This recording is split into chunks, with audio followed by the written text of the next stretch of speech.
some can feel that he's a bit elitist and cannot be associated with the issues of the common man. The other person that we need to look at is the outgoing president, Uhuru Kenyatta. Realize that because of the economic issues, there is a sense that we need to appreciate that Uhuru Kenyatta is not particularly popular, especially in Mount Kenya right now, because of the state of the economy. And if on the other side, for example, Raila Odinga, for purposes of conversation and speculation, settles on Raila-Karua, while the gender card is possibly exciting, for instance, you may realize that the Raila-Karua ticket is a very perfect ticket in a wrong election. I say a wrong election because if they want to focus on the reform credentials, the reform issues are not going to be central in this election. It's about the economy.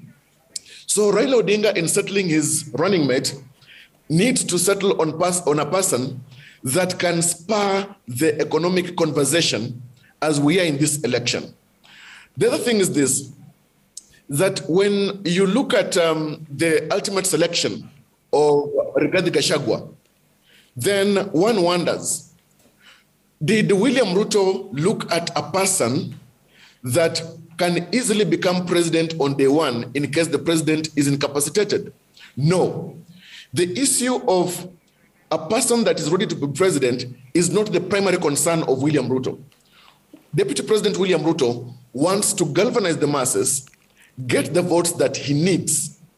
And that's why I think he wanted somebody that can stir up the passions of Mount Kenya. Now, when you look at Raila-Karua and how he has been speaking on the campaign trail in the past several months, you realize that he seems to be the only person that is the fitting medicine to counter President Uhuru Kenyatta, especially at the ground level in Mount Kenya. Honorable Kithure Kindiki does not seem to be able to stir the masses in Mount Kenya against or a revolt against President Uhuru Kenyatta. Raila-Karua seems to be placed to speak to issues that counter the development conversation that President Uhuru Kenyatta often speaks about. Remember conversations or remarks by Honorable Raila-Karua leading to President Uhuru Kenyatta's Sagana 3, when he was inviting President Kenyatta to the ground saying, "Come, we are ready for you." You realize that he is the person that seemed very appropriate, according to the President William Ruto, to counter or have President face off or head on with President Uhuru Kenyatta. And that, in this election, seems to be an issue because President Uhuru Kenyatta has also determined that he does not want to support William Ruto. Okay. He wants to support Raila Odinga. Javas, there's something you've said that Raila-Karua, good ticket, wrong election. You have to look for someone who can spur the conversation on the economy.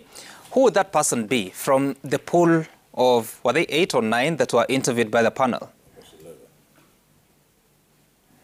Yes, and it's because of this. One, remember that Honorable Raila-Karua has been in the trenches on multi-party struggle, reforms, etc.